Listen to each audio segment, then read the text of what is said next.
Buenas noches, bienvenidos a 8 en punto. Gracias por estar con nosotros en el análisis de los temas más importantes de discusión en nuestro país.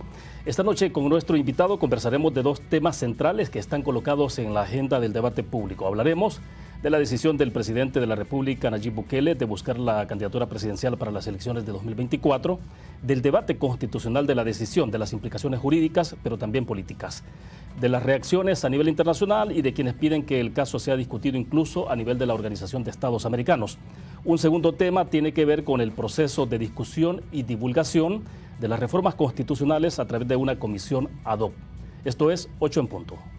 Bienvenidos, gracias por estar con nosotros. Iniciamos la entrevista en 8 en punto agradeciendo a quien nos acompaña esta noche. Félix Ulloa, vicepresidente de la República, está con nosotros para conversar de los temas planteados en la introducción. Buenas noches, vicepresidente, qué gusto que nos reciba en su despacho. Bienvenido. Gracias, William. Buenas noches a toda la audiencia y es un gusto tenerte aquí en casa. Bueno, excelente. Vicepresidente, creo que es importante que iniciemos con un tema, ¿no? Que es el que colocamos a manera de introducción y que tiene que ver con el anuncio que hizo el presidente de la República el pasado 15 de septiembre. Para clarificar un poco de inicio, ¿no? Porque quisiéramos saber un poco cuál es, desde luego, usted es abogado de la República, ¿no? Con mucho conocimiento constitucional, saber entonces, en términos de la opinión del análisis jurídico sobre la reelección para el presidente, respecto de lo que usted sostenía como vicepresidente hace algunos meses atrás. Usted conocerá que en redes sociales hay mucha discusión abierta sobre esto, incluso se le plantea entonces sobre términos de cuestionamientos sobre si hay o no un cambio en el planteamiento que usted tenía jurídicamente hablando sobre el tema específico de la reelección. ¿Cómo lo clarificaría usted en inicio? Es muy fácil, la opinión es la misma. Lo que estamos tratando ahora es de quitar un poco de la maraña que se ha hecho en torno al tema. Nuestra posición más pública el 15 de septiembre del año pasado y hace poco más de un año, y eso es lo que nosotros mantenemos con relación al tema. Lo que sucede ahora es que una decisión del presidente Bukele de buscar un segundo mandato, que tradicionalmente nos habían estado acostumbrando a decir que en El Sabor estaba prohibida la reelección inmediata cuando acabamos de tener una reelección del presidente Sánchez Serén, que fue presidente varias veces en el periodo anterior y se presentó y fue candidato, inscrito y gobernó durante 5 años. Solo ahí ya se te cae todo ese esquema con el que se ha estado haciendo esta construcción, porque la norma habilitante que permitió que el presidente Sánchez Serén se pudiera presentar para un segundo mandato es la misma que se aplica ahora, es el artículo 152, numeral primero. El presidente Sánchez Serén se le aplicó la misma, el 152, numeral 6, porque el numeral 1 va dirigido al presidente y el numeral 6 al vicepresidente, pero la norma es la misma. Lo que han hecho quienes tratan de empañar esta posible candidatura del presidente Bukele para la búsqueda del segundo mandato es porque hacen una lectura del entorno de normas, lo que yo llamo un ecosistema de normas protectores de la alternabilidad en el ejercicio de la presidencia, y ahí habla del artículo 154, del 88, del 248, es decir, toda una serie de normas que son válidas, son vigentes y por supuesto hay que potenciarlas, porque hay que evitar que alguien se quede un día más en el ejercicio de la presidencia, ni un día más, ni una hora, ni un minuto más, de manera ilegal e inconstitucional. Esto tiene que ver, perdón, con el artículo 154, ¿no? 154. Es el que establece que el periodo presidencial sería de 5 años y no puede continuar un día más. Ni un minuto más, ni un minuto más. Pero no es el caso de lo que estamos viendo, por eso hay que aclararlo, porque cuando nosotros le entregamos la carta al presidente del año pasado, le decíamos que nos veíamos obligados a abordar el tema y hacer una propuesta porque una sala, de manera totalmente abusiva, absurda, impensable, estableció en la sentencia 163 del 2013 que había que esperar 10 años para que una persona que ejercía la presidencia pudiera volver a presentarse. Entonces, frente a eso, hubo la sala actual, con la sentencia 01-2021, que interpretó esa norma y dijo, miren, no hay que esperar nada, el presidente puede presentarse inmediatamente si se cumplen los dos requisitos que establece el artículo 152 en el numeral primero, y es que no haya ejercido la presidencia, ¿verdad?, durante 6 meses continuos o no, en el periodo inmediato anterior. Entonces el periodo inmediato anterior es el de Sánchez Serén, por supuesto, el presidente Bukele no ha ejercido la presidencia en el periodo anterior. Y segundo, dice que no ejerza la presidencia 6 meses antes del próximo periodo presidencial. Si se dan esas dos condiciones, la persona que ejerce la presidencia puede ser candidato. No está diciendo que va a ser reelecto, sino que puede ser candidato, que cumpla todos los requisitos, que se inscriba en un partido político, que sea electo en las internas de ese partido político, que él se inscribe en el Tribunal Supremo Electoral y que luego esté en la papeleta y lo elige el pueblo. Entonces está inaugurando un nuevo periodo. Ahora, han estado interpretando que ese periodo inmediato anterior se refiere a este, porque hablan de que el periodo va a ser el que viene, en el que él se va a inscribir, y ahí es donde empieza la confusión. Y es lo que queremos aclarar. Primero, y ahí es donde los constituyentes del 83, cuando establecieron esa norma y dijeron, se prohíbe, ¿verdad?, ser candidato a la presidencia, candidato a la presidencia. La Constitución de 1962 decía, se prohíbe ser presidente. Ahí es donde era imposible. ¿En qué momento se da ese cambio? 1983. La Constitución del 83. Y hay una en la exposición de motivos. ¿Y qué significa entonces, vicepresidente, ya esa modificación? ¿Hay un cambio entonces hay sustancial? Hay una habilitación para que la persona que pueda ser candidato a la presidencia pueda optar a un segundo mandato. Eso es lo que dice el artículo. ¿Qué es la prohibición entonces que hay? Supongamos, veámoslo en tiempo para no estar usando esos ejemplos que han usado ahora de que Chepito, hermano de María y menor que el otro, o unas casitas de cartón, es decir, ese tipo de cosas. No, vámonos al texto como dice. Si el presidente Bukele cumple todos los requisitos, es electo en las primarias de un partido, es inscrito en el tribunal, el pueblo vota por él y lo elige y empieza su mandato el 1 de junio del 2024 y termina el 31 de mayo del 2029, si él quisiera presentarse como candidato, ya no podría, porque ya fue presidente en el periodo inmediato anterior, que es este. Eso es lo que los constituyentes establecieron cuando cambiaron la figura de no puede ser presidente de la República a no puede ser candidato a la presidencia de la República. Vicepresidente, perdón, a propósito del concepto de inmediato anterior, porque bueno, ya ve usted en redes sociales la semana pasada alguien creo que solicitó a la Real Academia Española, la RAE, un poco la definición del concepto, y la RAE lo que dice es la secuencia, y abre comillas, el año inmediato anterior es válida y de sentido equivalente a la más habitual. El año inmediato anterior, así dicen ellos, 2021 es el año inmediato o inmediatamente anterior a 2022 porque es contiguo a este y lo precede. Exacto. En esto no hay... Dice no hay, el año, pero aquí la Constitución habla de el periodo. Sí. El periodo son 5 años. O sea, y por eso habla de 6 veces o más. ¿Por qué? Porque un presidente, y vaya, ponemos el caso de Sánchez Serén. Sí. ¿Cuántas veces fue presidente Sánchez Serén en el periodo que Mauricio Funes era presidente? Fue presidente varias veces. Y sin embargo, pudo ser inscrito como candidato para el 2014, ¿verdad? Porque habiendo sido presidente en el periodo de Mauricio Funes, donde él era vicepresidente, no había sido presidente en el periodo anterior, que era el de Saca. O sea, lo que no podría haber hecho ya Sánchez Serén era presentarse en el 2019 porque ya había sido presidente en el periodo anterior, que era el 2014. Entonces, yo no sé por qué y a dónde se le está buscando esa interpretación cuando el texto de la norma es claro. Dice, no podrá ser candidato a la presidencia el que la haya ejercido durante 6 meses o más en el periodo inmediato anterior. El presidente Bukele ha sido presidente durante el periodo inmediato anterior. No, porque el periodo inmediato anterior es el del 2014 al 2019. Entonces no le aplica eso, pero tiene todavía otra condición, dice, y que no haya ejercido la presidencia 6 meses antes del inicio del nuevo periodo presidencial. O sea, si ves la norma, te remite a 2 momentos de tiempo. Uno hacia el pasado, que es el periodo anterior, y otro al futuro, que es el periodo inicial siguiente, o sea, el nuevo periodo presidencial. Entonces, para aquel te pide que 6 meses antes deje de ejercer la presidencia. Para ese te pide que no hayas ejercido la presidencia en el periodo anterior. Claro, Nayib Bukele, si gana las elecciones en el 2024 y termina el 2029, no podría presentarse porque fue presidente en el periodo inmediato anterior. ¿Cuál es el periodo inmediato anterior al 2024-2029? Sí. El actual, 2019-2024. Yo no, realmente digo, no le veo dónde quieren enredar. Y peor aún cuando se usa como referencia esa sentencia la del 2013, la 163, que dijo que eran 10 años que había que esperar. Yo te digo, realmente no sé de dónde salió esa locura. Sí, ahora bien, ¿cómo responde usted, vicepresidente? El doctor Enrique Anaya decía él que no hay una sentencia que autorice la reelección. Hay, decía él, una resolución, y lo ponía entre comillas, de sobreseimiento, dice, pero sin efectos generales de la sala actual.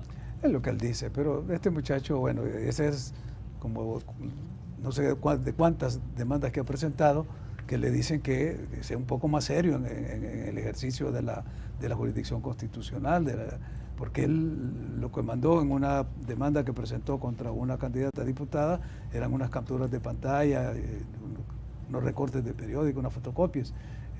Él estaba acostumbrado a que la sala del 2009 le admitiera demandas, incluso le admitieron una, creo que cuando él pidió la destitución de Eugenio Chicas de presidente del Tribunal Supremo, porque dijo que era un hecho notorio. No sé en cuál una de las demandas que presentó sin presentar el diario oficial, sin presentar documentos. Claro, la sala anterior era parte del equipo de este grupo de abogados que se están oponiendo sistemáticamente a esta candidatura eventual que puede solicitar el presidente Bukele, basado no en la sentencia, la 01-2021, lo que hace es aclarar el entuerto de la sentencia 163 del 2013, pero la base fundamental, la base de sustentación, la norma que lo habilita al presidente Bukele para presentarse como candidato es el 152, numeral 1. Cuando volvemos, por ejemplo, al tema de alternabilidad, el 248 que habla que no puede modificarse la alternabilidad en el ejercicio de la presidencia. Nos vamos a sacar en ese punto. Me gustaría darle un poco más de seguimiento a este artículo, al 248, pero vamos a hacer una pequeña pausa comercial. Regresamos. Continuamos en 8 en punto, gracias por estar con nosotros. Nos acompaña en la entrevista Félix Ulloa, vicepresidente de la República. Vicepresidente, quiero que regresemos un poco al tema, al artículo 248 de la Constitución, cuando habla de la alternabilidad, dice, no puede modificarse la alternabilidad en el ejercicio de la presidencia. Explíquenos un poco más entonces por qué no se está modificando ese concepto justamente que tiene que ver con la alternabilidad. ¿Qué es lo que le da sustento al análisis que han realizado ustedes? Es que no, o sea, yo no veo dónde se está afectando. Dice, afectaría si el presidente Bukele u otra persona que ejerce el cargo decidiera quedarse a la fuerza, diciendo, miren, yo aquí gozo de popularidad y por lo tanto me quedo otros 5 años más. Es que no está pasando nada de eso. Se está aplicando la norma, el artículo 152, que lo habilita para presentarse como candidato, y si se presenta como candidato y el pueblo soberano decide elegirlo para un nuevo periodo más, pues se va a elegir un nuevo periodo más. Pero no es una continuidad del periodo, es un nuevo periodo que se abre, porque recordemos que la condición que se le establece es que deje de ejercer la presidencia por lo menos 6 meses antes de que inicie el nuevo periodo. O sea, pues que no hay ninguna afectación al tema de la alternabilidad. Ahora bien, todo este análisis jurídico está planteado alrededor de una potencial decisión. Bueno, el presidente anunció, ¿no?, que va a buscar, pero esto, digamos, se consumaría en el momento en que ya él haga todo un procedimiento ante el Tribunal Supremo Electoral, previo a lo que tiene que hacer al interior del partido político con el que él estaría corriendo, ¿no? Exactamente. Explícanos un poco ese proceso, eso es inalterable. Sí, por supuesto, porque es la parte de la legalidad de la candidatura, porque la legitimidad se la da el pueblo al momento de emitir el sufragio. En ese momento legitima su candidatura, si lo escoge y lo elige, o si no lo escoge y elige a otro. Es decir, la opción de la alternabilidad la tiene el pueblo. Ahora, para que llegara a esa opción, para poder estar la foto de él en la papeleta, se tienen que cubrir ciertas etapas que son de carácter legal y constitucional. Dentro de ellas está que tiene que estar afiliado a un partido político legalmente inscrito, eso está en el artículo 151 de la Constitución. Luego se aplican las normas del Código Electoral, las normas de la Ley de Partidos Políticos, que exigen todo un proceso de elecciones internas para que las candidaturas para cargos de elección popular gocen del respaldo de las bases de los partidos y no sea como era en el pasado, que era una cuestión de las cúpulas que ponían a los candidatos que iban a ir a las elecciones en los cargos electivos. Entonces, ese es el primer paso, estar inscrito en un partido, correr en las internas de ese partido, ganar las elecciones de las internas de ese partido y luego llevar todos los atestados al Tribunal Supremo Electoral dentro del plazo de inscripción de candidaturas que tiene el tribunal lo inscribe y ya una vez inscrito empieza, cuando ya el tribunal convoque a elecciones, empieza la campaña. Recordemos que en la Constitución se establece que la campaña para las elecciones presidenciales dura 4 meses antes del día de la elección. Si ya está establecido el día de la elección, que es el 4 de febrero del 2024, la campaña va a empezar el 4 de octubre. Entonces empieza la otra etapa en la que el presidente, si ya está inscrito como candidato, tiene que decidir si empieza a hacer su campaña, lo cual, si él está como fungiendo como presidente, porque todavía no se han cumplido los 6 meses que él tiene que dejar el cargo, entonces podría haber ahí, no un problema legal, pero sí un conflicto ético o político, es decir, políticamente correcto, tendría que ser que no estuviera ejerciendo el cargo de presidente y a la vez siendo candidato inscrito. Sí. Ahora bien, el presidente no ha tomado ventaja sobre los potenciales posibles candidatos que puedan surgir cuando le hace un anuncio como este y que en algún momento terminado alguien diga, bueno, se ha prevalecido un poco del cargo al hacer el anuncio. Yo quisiera ver cuáles son los potenciales candidatos que pueden aparecer, porque hasta ahora no se ve en el horizonte, a menos que tú tengas a alguien ahí que sepas de algo y nos lo compartas, porque yo hasta ahora lo que he visto y lo que he oído es que incluso están batiéndose en retirada, que están discutiendo si mejor no compiten por el nivel de popularidad que tiene el presidente. No necesita él valerse ni del cargo, ni nada, es decir, es el pueblo el que ha demostrado el respaldo. Si tú ves en la última encuesta que fue publicada por Tree Research, cuando le preguntan a la población si estarían de acuerdo en votar para que el presidente Bukele asuma un segundo mandato, el 94% de la población dice que sí. Entonces, frente a eso, ¿qué podemos hablar? ¿Cuál es la oposición?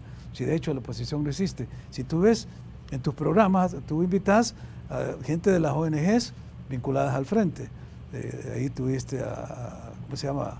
A Fino. Henry Fino, el director ejecutivo de FEPAD. Sí, que estaba hablando de una unidad de medida que solo decía el periodo próximo, se le olvida que el periodo plenario anterior tiene que ver para atrás, entonces todo lo estaba usando una unidad. Ahí hay 2 unidades de medida en ese artículo, la de los 6 meses antes del próximo periodo, o sea, del 1 de junio del 2024, y el periodo anterior, que es 6 meses continuos o más para atrás, o sea, el periodo anterior. Pero bueno, esa es la gente que llega a opinar a tu programa, es decir, son los de las ONGs, son voceros y de los dos lados, ¿no? ONG vinculadas al frente. Estuvo Javier Argueta, ¿no? El asesor jurídico de gobierno. De vez en cuando creo que hace balance, porque antes ahí en el 33 no había balance, y todo era la oposición. Bueno, de hecho, destaca usted ahora con nosotros. Pues, claro, por supuesto, porque se está viendo ya un cambio, es decir, más balanceado, porque era una carga, era casi pues como estar leyendo los periódicos, que en la mañana, en la tarde y en la noche son de ataques al gobierno. Ya todos lo sabemos, ya la gente sabe, ya no los compran, y en los canales eso, pues antes lo cambiamos, hoy creo que es sintonía al 33, porque están viendo que sí, ya está siendo más balanceado. Pero bueno, esa era la gente que llega. O sea, pero digo, ¿dónde está la oposición? La oposición está en Washington, porque desde allá replican, hablan, en los medios que todavía los controlan los grupos de poder que controlaban este país y que ahora sienten que han perdido los privilegios, y los voceros de las ONGs afiliadas o aliadas, afines a Arena o al FMLN, porque este señor que mencionaste y otro grupo, tiene José Fabio Castillo, llama el Institutico, porque él es de un instituto, luego tenés a este otro muchacho de esta organización, y así pues esos son los que salen a hablar. No vemos a los dirigentes de los partidos salir a hablar, que son los que van a competir, a menos que quieran llevar a estos señores. ¿Y esto por qué cree usted que no se ven?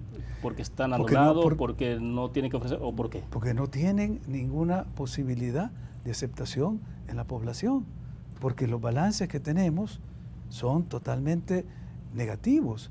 Fíjate que solo un balance elemental con 2 cifras de los 10 años del FMLN, en los 2 gobiernos, el de Funa y el de Sánchez Serén, más de 41.000 asesinados, la violencia. Ese fue el saldo más de 41.000. Está el documento preparado por Global Security, registrado todos los asesinatos en 2 años, sin contar los desaparecidos, las extorsiones. Y además, más de 500 millones de dólares defalcados a las arcas nacionales. Funes está procesado por 351 millones y Sánchez Serén por 183 millones. O sea, más de 500 millones en los dos gobiernos. Ese es el balance. ¿Con qué cara van a venir a salir ahora, a venir a plantearse ante la población? Si solo basta que le digan, mire, ustedes estuvieron 10 años y nos dejaron 41 muertos y se llevaron más de 500 millones. Entonces, ¿cómo van a salir? Por eso es que mandan a estos voceros, que son los que vienen a replicar, y lastimosamente, pues, alguna pequeña porción de la población la confunde. Pero la mayoría de la gente está clara. ¿Cómo no va a saber y no va a poder diferenciar cuando después de tener 41 asesinados en 10 años y tener cifras de 2 dígitos de muertos diarios, 18, 20, 25, hasta 30 llegamos a tener en un mes en el 2015, hemos llegado a tener 0 homicidios. Cuando la extorsión, las violaciones, los asesinatos, los secuestros en las comunidades era el pan de cada día de las comunidades y hoy la gente se siente libre y en paz. Es decir, cuando ves a este país que, bueno, lo acabamos de ver, el reconocimiento que se hizo en Naciones Unidas cuando presentamos el informe sobre los ODS, los Objetivos de Desarrollo Sostenible, los indicadores en educación, estamos cerrando la brecha digital, entregando computadoras a todo el sistema público, estudiantes, docentes, cuando la OMS reconoce el manejo de la pandemia con los menores índices de mortalidad, con los estándares superiores en vacunación, con instalaciones hospitalarias de primer mundo. Cuando este país nadie venía y se advertía a los turistas que no vinieran porque era un país peligroso, y ahora hemos tenido 3 campeonatos mundiales de surf y la Organización Mundial de Turismo pone El Salvador como un destino para practicar este deporte. Es decir, ¿cómo vas a comparar este nuevo país en 3 años? No en 30 años, en 3 años. Y 2 años lidiando con una asamblea legislativa que bloqueaba todo lo que hacía el gobierno. Por eso es que la gente dio al presidente el 28 de febrero del 2021 la supermayoría legislativa para poder llevar a cabo lo que se está haciendo ahora. Entonces, eso es lo que les cuesta a ellos entender, aceptar, y empiezan a hacer estas lecturas y a retorcer la ley, la interpretación y a buscar cómo delegitimar una candidatura que a todas luces tiene la legalidad y la legitimidad por los términos que hemos hablado. Sí. Entonces es sencillo, William. Sí. Ahora, vicepresidente, ¿cómo analiza usted? Una cosa es el entorno local, ¿no? Sin duda alguna, en términos del apoyo y el respaldo del que goza el presidente Nayib Bukele, ¿no? Las encuestas, usted citaba una de las encuestas y casi todas son en esa tendencia, ¿no? Un respaldo mayoritario. El historiador Héctor Lindo hacía referencia a la semana anterior, a propósito del 15 de septiembre, hacía un recuento de los hechos que se habían generado en este país, históricamente hablando, y de las cantidades de presidentes de la República que habían optado por la reelección, ¿no? Y decía él en ese momento que había un elemento fundamental y era que no habían gozado del respaldo de la población. Ahora, sin duda alguna, hay una situación que podría ser inédita y es que el presidente estaría gozando con ese respaldo, lo que no pudieron haber tenido los anteriores. Quisiera hablar un poco de esto, pero también de cómo lo analiza usted en términos del contexto internacional, ¿no? Porque hay algunos planteamientos que se están dando y que incluso hay una organización que está pidiendo que pueda intervenir de alguna manera en esto, la Organización de Estados Americanos. Me indican que tenemos que hacer una pausa, lo analizamos después del corte comercial. Volvemos. Continuamos esta noche conversando con el vicepresidente de la República, Félix Ulloa. 2 elementos de cómo cerraba el segmento pasado, vicepresidente. Uno es lo que señalaba en su análisis el historiador Héctor Lindo y que hacía referencia obviamente a los presidentes en la historia de este país que han intentado reelegirse o se reeligieron y el resultado que eso tuvo. Pero ahí introducido un elemento que tiene que ver con la ausencia del respaldo popular a todas esas intenciones o hechos históricos que han ocurrido en este país, que no es el caso de lo que se está experimentando en este momento. Un poco me gustaría saber cómo lo analiza usted ese hecho y a qué respondería el que haya ese cambio en términos de lo que la opinión pública está pensando o decidiendo. Esa es una. Y la otra es que tiene que ver con una organización que representa a 21 expresidentes y ex jefes de Estado de América Latina que se han pronunciado. Pero primero, analicemos este punto, por favor. Sí, bueno, mira, el pueblo siempre rechazó esas imposiciones que se dieron sobre todo en los periodos de las dictaduras militares, donde el dictador de turno lo que hacía era modificar la Constitución para habilitar su reelección, que fue pues, el caso prácticamente del general Martínez. Luego hubieron otras reformas a la Constitución o nuevas constituciones donde el tema siempre salía a la luz. Y la diferencia con lo que sucede ahora es que desde 1983, que se aprobó la Constitución actual, este tema no se ha tocado ni se ha cambiado ni una coma ni una palabra. O sea, estamos con la regla que se aprobó en 1983 y que es la que los constituyentes habilitaron que se pudiera ir a un segundo mandato al prohibir que el presidente se pudiera presentar si había sido presidente por 6 meses o más en el periodo anterior. O sea, pues que un tercer mandato está prohibido. ¿Y ante qué reaccionaban ellos? Lo que te comentaba, reaccionaban ante la Constitución del 62, que sí prohibía ser presidente. Sí, había sido presidente en el periodo anterior, ni siquiera decía periodo inmediato anterior, creo que es el artículo el 65 y 67 de la Constitución de 1962, que por cierto se lo quisieron aplicar al presidente Julio Alberto Rivera, porque él fundó el PCN en 1961, las elecciones fueron en abril del 62 y él se presentó. La Constitución había sido aprobada en enero del 62, entonces le dijeron, usted no puede, porque usted ha sido presidente, porque él era miembro del directorio cívico-militar, que había derrocado a la Junta de Gobierno, que había sustituido al presidente José María Lemos, que le habían dado el golpe el 60. O sea, pues que siempre hemos venido siendo precedidos de estos hechos violentos para modificar las normas constitucionales. Y esa es la gran diferencia hoy. Todo lo estamos haciendo, primero, planteando una reforma constitucional integral en momentos de paz, de discusión, de tranquilidad. De hecho, espero que tengamos tiempo de hablar de este proceso que estamos haciendo de discusión, de debate sobre la reforma constitucional. Y no se ha cambiado una norma, ni una coma, ni una palabra que tenga que ver con la reelección presidencial. Lo que se está respetando es la norma que establecieron los constituyentes de 1983, que es la Constitución vigente y que habla de ese eventual segundo mandato, porque prohíbe que haya un tercero o que haya una reelección indefinida. Hasta ahí es el límite, por eso dice, sí, se prohíbe al que haya ejercido la presidencia en el periodo inmediato anterior, porque ya no puede haber más, o sea, es en este y el otro. Y ya tuvimos el caso, te ponía, del caso de Sánchez Serén, que siendo presidente en varias ocasiones, en 2009 a 2014, se postuló de 2014 a 2019 y no hubo problema. Entonces ahora sí, es que se está haciendo esta confusión.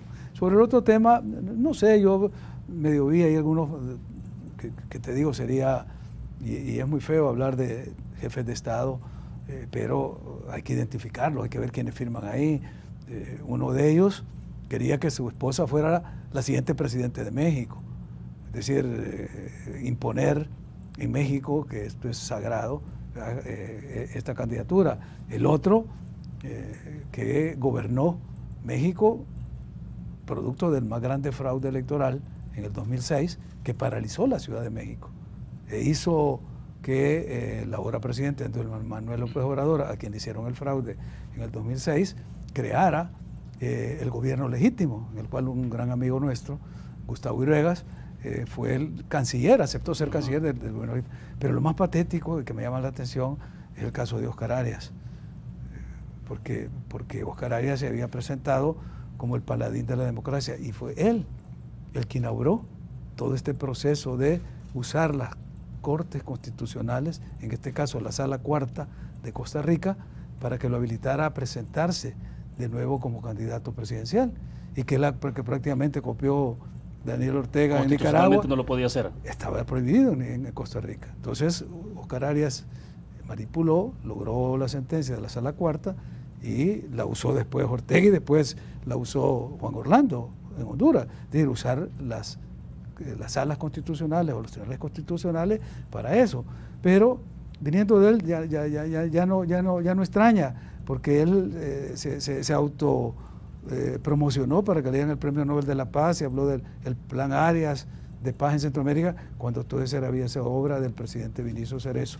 Y los méritos de la paz en la región eran de Vinicio Cerezo, pero este señor se los apropió y bueno, hasta le dieron el premio de paz. Entonces, esa es la gente que está pidiendo eso. Yo no veo las credenciales para que lo puedan hacer. Y además... Ahora bien, solo quiero un poco en el argumento que ellos están planteando, vicepresidente, porque esto tiene obviamente repercusiones internacionales, ¿no? Este comunicado que salió la semana anterior, y justamente para poner en el contexto a los televidentes, estamos hablando de la Iniciativa Democrática de España y las Américas, conocido como IDEA. Y aquí, vicepresidente, por ejemplo, hay dos párrafos donde creo que es importante conocer un poco su reflexión, porque ellos dicen, después de hacer toda una argumentación en términos constitucionales, dicen de concretarse la pretensión del actual presidente de El Salvador, consideramos que se estará en presencia, como lo indica expresamente en su artículo 20 la Carta Democrática Interamericana, de una alteración del orden constitucional que afecte gravemente su orden democrático.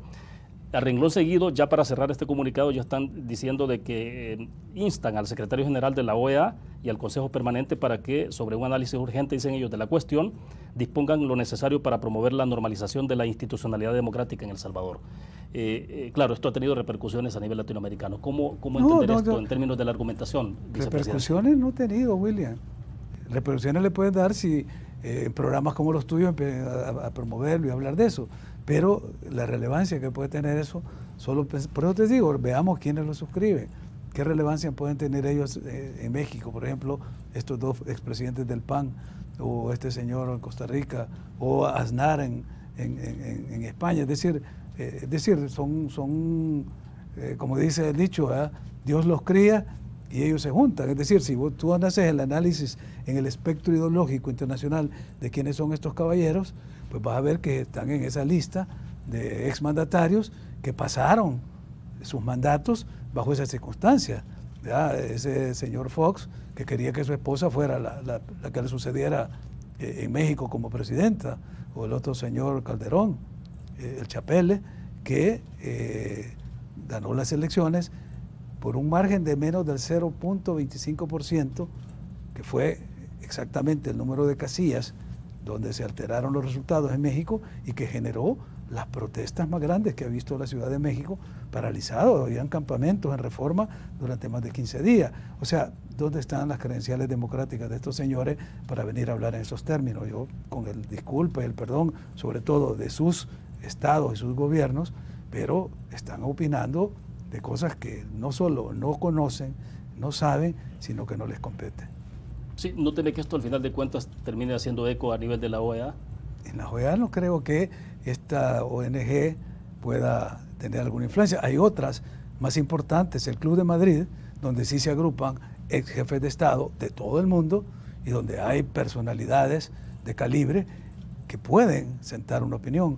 Pero estos señores los pones todos en el espectro político y ya sabes el peso que pueden tener, que es deficitario, es decir, credibilidad cero. Entonces no creo yo pues que pueda tener una repercusión en el seno de un organismo multilateral, donde por su misma definición, y hoy lo que acabo de decir, organismo multilateral, son los estados los que son los miembros y son los estados los que definen las agendas y los puntos a tratar. Entonces, un agrupamiento de estos especímenes de la política no creo que tenga mayor relevancia.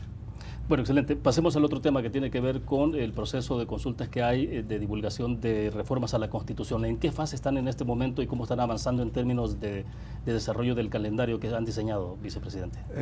Fíjate que estamos ya en la etapa final de los conversatorios. Como tú sabes, nosotros entregamos el 15 de septiembre del año pasado el paquete de reforma del estudio que se había hecho durante más de un año, un ejercicio participativo, abierto, inclusivo, en el que salvadoreños de 25 países de todo el mundo nos enviaron sus propuestas, más todos los sectores que se reunieron acá, y logramos en 4 meses de trabajo estructurar las propuestas que después se unificaron en un solo documento que se le entregó al presidente. Eso podría haber sido suficiente para decirle, señor presidente, este es un esfuerzo amplio, participativo, donde el Estado, la sociedad civil, los gremios, la diáspora han participado, y aquí está lo que ellos dicen y lo que ellos quieren, porque nosotros no inventamos nada. Todo lo que está ahí es producto de lo que recogimos de las opiniones que llegaron. Pero aún así creíamos que hacía falta un mayor debate y discusión. que es lo que estamos haciendo. Porque mira lo que estamos hablando acá ahorita nosotros, temas constitucionales. O sea, la Constitución sí importa y el pueblo tiene que conocerla y para que no se deje engañar. Y eso es lo que estamos haciendo, llevar todo ese debate y para que no se crea ni se vea como que hay un sesgo político, partidista, lo estamos haciendo desde la academia. Son las universidades las que están dirigiendo estos debates, estos conversatorios, en sus campus, en sus aulas. Logramos contar con el respaldo de las dos gremiales más importantes de universidades privadas de El Salvador, AUPRIDES y el CONARES, Consejo Nacional de Rectores, y la Asociación de Universidades Privadas, y en sus campus y en sus aulas, en sus instalaciones, se llevan a cabo los conversatorios. Esta fase, perdón, vicepresidente, es estrictamente de divulgación. ¿Hasta dónde, por ejemplo? Porque, bueno, obviamente en esta fase siempre hay opiniones, consultas, recomendaciones, sugerencias, incluso me imagino que hay planteamiento en términos de modificar ciertos textos, ¿no? Entonces, ¿hasta qué punto, digamos, se está entrando a esa fase o se abre esa posibilidad? Se abre. Me indican que hacemos una pausa. Vamos a la última pausa comercial y regresamos hablando justamente de este punto, pero también me interesa que nos explique entonces cuáles son las novedades que introduce esta reforma constitucional, lo más relevante, digamos, porque son muchas. Yo obviamente no lo vamos a analizar en 10 minutos, pero sí creo que es importante conocer las más importantes. Por supuesto. Vamos a una pausa, regresamos con 8 en punto. Estamos al cierre de 8 en punto, conversando con el vicepresidente de la República, Félix Ulloa. Y entonces, vicepresidente, le decía sobre el marco del proceso de esta fase de divulgación de las reformas constitucionales, es hasta qué punto, digamos, pueden haber nuevas recomendaciones, sugerencias, incluso planteamientos de redacción de algunos articulados de las propuestas mismas. ¿Hay margen para que eso pueda modificarse todavía a estas alturas o cuál es el procedimiento? Y lo otro es que entremos a que nos detalles cuáles son, digamos, los elementos más relevantes que plantea en términos de beneficio para la sociedad o para la población de esas reformas constitucionales. Con gusto. Mira, sobre la primera parte sí, esa es la idea, ¿no? Al socializarlo, darlo a conocer, esperar reacciones y tomarlas en cuenta. Es decir, si no, no tendría ningún sentido. El compromiso con las universidades ha sido de que ellos dirigen los procesos, nosotros no nos metemos, estamos ahí de respaldo para dar explicaciones, para dar apoyo, pero el liderazgo lo llevan las universidades. Lo que le hemos pedido es que sí nos puedan ir recogiendo como una memoria del evento, como una minuta, como un documento, resultado de cada conversatorio, para ver exactamente lo que tú dices, cómo reaccionó tal sector o tal facultad o alguien en particular sobre algún tema y qué propuesta hizo. Puede ser que venga a mejorar lo que ya está, o incluso que tenga una opinión que no sea coincidente, pero que vale la pena, que tiene sentido. Entonces, el compromiso nuestro es, y se lo hemos dicho al presidente, es elaborar este segundo documento como un adendum al documento que ya se entregó, porque aquel pues ya fue entregado y ahí está. Ahora vendría este nuevo que podría venir o a validar todo lo que se presentó el año pasado o a presentar algunas innovaciones, algunos vacíos que se quedaron o algunos temas que hay que reforzar. Esa es la metodología y ese es el propósito. En términos del calendario, por ejemplo, una vez que termine esta fase de divulgación, ¿qué va a pasar? ¿Se termina de procesar entonces y podría haber modificaciones a la propuesta que ya tiene en sus manos el presidente de la República y para que esto sea entonces llevado hasta la Asamblea? Nosotros le entregamos al presidente este nuevo documento. Sí. Entonces el presidente va a tener los dos documentos, el que se entregó el año pasado y este. Él verá si los une, los revisa o los manda a la Asamblea. Es decir, ya es una decisión del presidente, nos ha comisionado a hacer esto y lo que vamos a hacer. El procedimiento para la reforma, como tú sabes, es que por lo menos 10 diputados le den iniciativa de ley dentro de la Asamblea y empieza el debate dentro de la Asamblea, y si la Asamblea decide que va a aprobar todo, que va a aprobar 10 o que va a aprobar 20, es una discusión que queda exclusivamente en el órgano legislativo. Y ahí ni el Ejecutivo, ni mucho menos los que participamos en esto, tenemos nada que hacer, a menos que la Asamblea, en este proceso de discusión que le obliga a la Constitución a hacer un debate sobre cada propuesta de ley o de iniciativa de ley, pues nos invite y podamos ir explicando. Ahora, sin intentar desmeritar todas las modificaciones en general, no, pero por cuestiones de tiempo, ¿cuáles podrían ser, digamos, las más destacadas que usted vería que tienen un impacto directo sobre la vida cotidiana de los salvadoreños? Mira, como el debate y todo el trabajo se dividió en 4 áreas, te voy a decir brevísimamente cada una de ellas. La mesa 1 abordó todos los temas de derechos fundamentales, que es la parte dogmática de la Constitución. Ahí ampliamos el catálogo de derechos. Se incorporaron nuevos derechos humanos. para poblaciones que han sido normalmente excluidas, invisibilizadas, que tradicionalmente no se han reconocido derechos, y otros derechos nuevos que la humanidad está reconociendo, como el derecho al agua, al aire limpio, a la alimentación adecuada, el derecho a la muerte digna, el derecho a los trasplantes de órganos, derecho humano a la internet, es decir, toda una serie de derechos fundamentales que se han incorporado. O sea, ampliamos el catálogo de derechos que venía desde la Declaración Universal de Derechos Humanos de 1948, y hace 72 años, a una actualización de derechos en el siglo XXI. El segundo tema tiene que ver con el sistema político y el régimen económico. Ahí lo que hemos tratado es de empoderar al ciudadano para que pueda ser sujeto y partícipe en las grandes decisiones nacionales. Y ahí estamos introduciendo las instituciones de la democracia directa, como son el plebiscito, el referéndum, la revocatoria de mandato, las iniciativas ciudadanas, incluso introducimos la iniciativa legislativa ciudadana para que un ciudadano pueda ir a presentar una propuesta de ley a la Asamblea y no sean solo los diputados los que tengan iniciativa de ley, claro, bajo ciertas condiciones que establecerá la ley. En esto, perdón, se ha tomado como referencia incluso otros países que han avanzado en estas normativas. Muchísimos países, empezando por Estados Unidos. Estas instituciones que yo te menciono, las 4, son tricentenarias en Estados Unidos.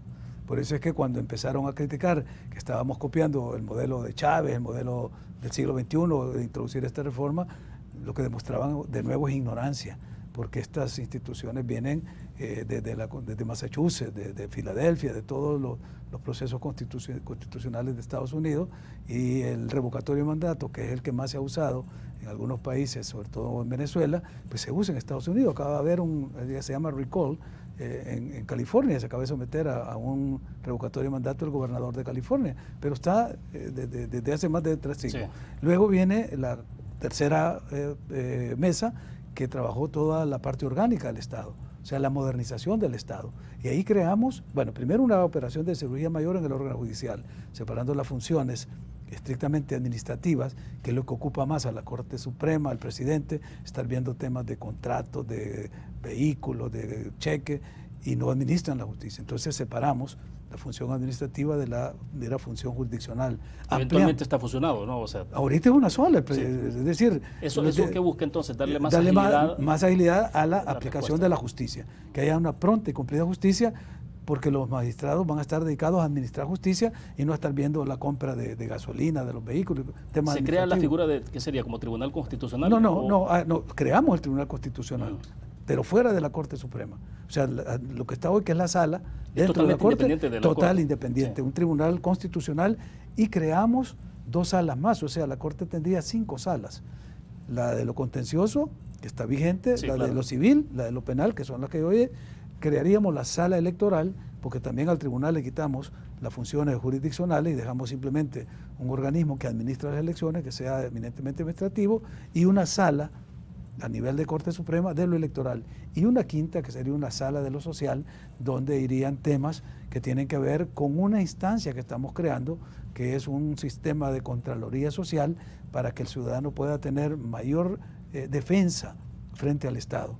Ahí subimos algunas de las instituciones que ya están a rango constitucional, como el Instituto de Acceso a la Información Pública, la Defensoría del Consumidor, el Tribunal de Ética Gubernamental. Corte de Cuentas. Ahí mismo la ponemos, porque esa ya está en la Constitución ahora, cambia de nombre como una Contraloría de la Nación, y la Procuraduría para Defensa de Derechos Humanos. Esas 5 entidades formarían un sistema de Contraloría Social de garantía y protección para el ciudadano. Y la última, que era la 4ª mesa, que vio los temas de los que estamos hablando ahora, que son los plazos, los términos, los procedimientos, la parte adjetiva de la Constitución, para evitar justamente este debate que tenemos hoy, que por no estar claro los periodos, los plazos, los mecanismos, se generan confusiones. Sí, por ejemplo, ¿qué va dilucidando entonces sobre este punto? Lo que va dilucidando es que va a haber claridad en las normas de que, por ejemplo, ¿te acordás cuando una asamblea legislativa eligió a 1/3 de la Corte y antes de terminar el periodo eligió al otro tercio? Claro. Y hubo que hacer una interpretación de que no podía haber 2 elecciones de los tercios de la Corte Suprema por una misma legislatura. Pero como no está regulado, entonces te crea estos conflictos. Y para evitar incluso interpretaciones como las que se andan haciendo ahora de este 152 numeral 1, donde una coma te puede cambiar el sentido, que es lo que este muchacho que tenías de FEPAD no puede leer esa coma porque él ve que lee de un solo la disposición. Lo llevamos este proyecto a la Academia Salvadoreña de la Lengua. Se lo entregamos, antes de entregárselo al presidente, para que le hiciera una lectura y nos hiciera las correcciones gramaticales, la conjugación de los verbos, los tiempos de los verbos, las puntuaciones, si es punto y coma, si es punto y seguido, si es coma, si es punto y aparte. ¿Por qué? Porque ahí le va a dar el verdadero sentido literal de las normas, sin estar teniendo que recurrir a las interpretaciones, que es lo que ha sido el pan de cada día de las últimas salas de lo constitucional. Estar interpretando. ¿Por qué? Porque las normas no han estado lo suficientemente claras y redactadas de manera tal que su texto refleje lo que quiere decir el espíritu. En términos de la participación electoral, por ejemplo, partidaria, digo, las candidaturas independientes. Sí, y hacemos algo más, porque hoy por hoy las candidaturas no partidarias solo están en el Código Electoral y amparadas por una sentencia de la Sala, ante una demanda que yo presenté en el 2009 y que la Sala me dio la razón y reformó el artículo 85, que todo el mundo dice que es un artículo pétreo, que es inmodificable porque ahí está el sistema político, pero ellos lo interpretaron y lo hicieron de forma correcta y expansiva. ¿Se le da rango constitucional? Se le da rango constitucional. Se dice que la representación del pueblo se realiza a través de los partidos políticos y las organizaciones no partidarias con fines políticos. O sea, ya hay dos sujetos que tienen como depositarios de la representación popular en el artículo que ahora es el artículo 85. Sí, entonces, porque ya solo nos quedan 2 minutos, vicepresidente, la fase de divulgación de todo este proceso, ¿de cuándo terminaría? En octubre. En octubre. El otro mes. Ya entonces empieza a hacer la sistematización, a recoger eso, elaborar el documento y entregárselo al presidente en diciembre. Sí, ahora el procedimiento en términos de formación de ley, ¿no? Es, ya el presidente lo envía a la Asamblea, 43 diputados aprueban, sí, 43 y lo ratifica la que entre en el 2024. O sea, la importancia que va a tener esa elección de 2024. ¿Por qué? Porque sería la Asamblea que le correspondería ratificar una eventual reforma constitucional que aprobara la Asamblea que está vigente ahora. Excelente, se nos agotó el tiempo. Vicepresidente, de verdad, qué gusto que nos haya acompañado. No, encantado, siempre es un gusto, William. Bueno, excelente, gracias a ustedes por su tiempo. Nosotros terminamos de esta forma 8 en punto. Gracias a ustedes que nos acompañaron. Nos vemos mañana en 8 en punto. Buenas noches.